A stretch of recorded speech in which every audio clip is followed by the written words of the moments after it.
जय श्री नारायण भगत जनों,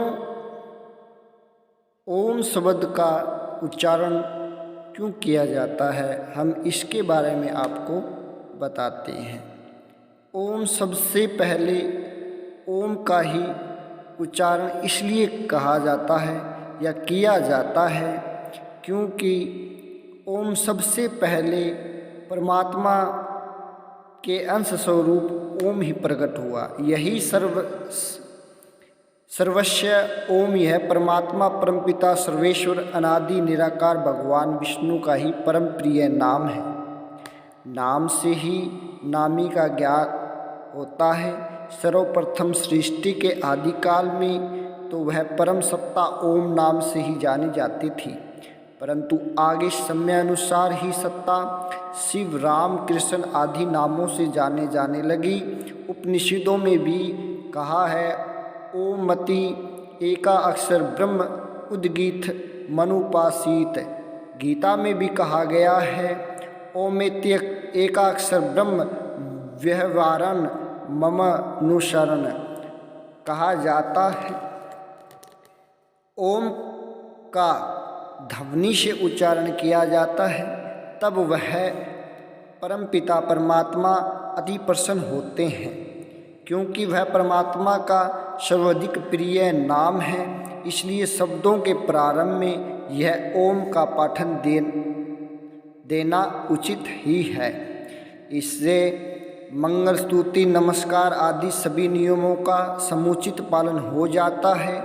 यहाँ पर ओ के आगे 3 लिखा गया है। इसका अर्थ है कि ओ का उच्चारण 3 मात्राओं में किया जाता है। गुरु श्रीदेव जी कहते हैं, हे संसार के लोगों, आप सभी लोग सदा सर्वदा ही यदि अपना कल्याण चाहते हैं तो उस परम पिता परमात्मा परमेश्वर परम सत्ता ओम नामी गुरु को पहचाने।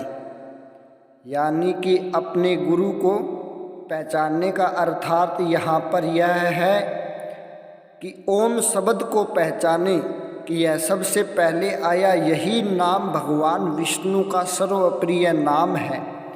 सबसे पहले सत्ता ओम के नाम से पहचानी जाती थी, बाद में यह शिव, राम, कृष्ण आदि नामों से जाने लगी।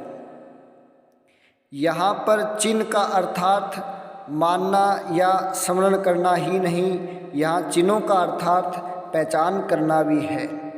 गुरु की पहचान कुछ गुणों द्वारा हो सकती है, वे गुण आगे बतलाए जाएंगे। कहा गया है भगवान विष्णु की भक्ति करें तो सबसे पहले हर वेद के मंत्र में उच्चारण में ओम शब्द आता है। इस ओम शब्द का उच्चारण यह नहीं है कि हम अनेक नामों को रट करके और हम ओम शब्द को भूल जाएं। ओम शब्द को नहीं भूलना चाहिए। ओम शब्द का उच्चारण यानी कि भगवान का ही उच्चारण है। इसी ओम ध्वनि से ही हमारे मन को शांति और भगवान विष्णु को हमारी भक्ति प्रिय होती है। इस ओमकार शब्द में ही सभी वेदों के गुण अर्थात भगवान की प्रिय नाम और भगवान के सभी मंत्रों का उच्चारण ओम के द्वारा ही किया जाता है।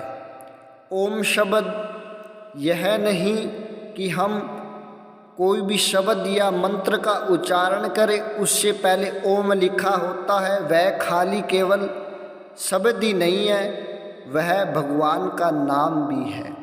उस ओम में ही ऐसी शक्तियाँ समाहित हैं, जिसे हम ओम का उच्चारण करेंगे वैसे ही हमारी शक्तियाँ जागृत होने लग जाएंगे और हमसे भगवान प्रसन्न हो जाएंगे। ओम का उच्चारण ऐसे न करें कि जिससे आपको आघात हो।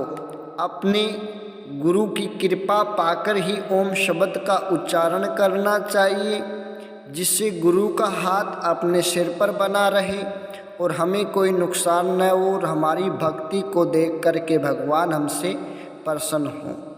इसलिए हमें ओम का उच्चारण करना चाहिए। ओम शब्द ब्रह्मांड त्रिलोक में यह एक ब्रह्म शब्द है, जिससे इस सृष्टि के प्रलय में और प्रलय से पहले और प्रलय के बाद तक भी यह रहता है।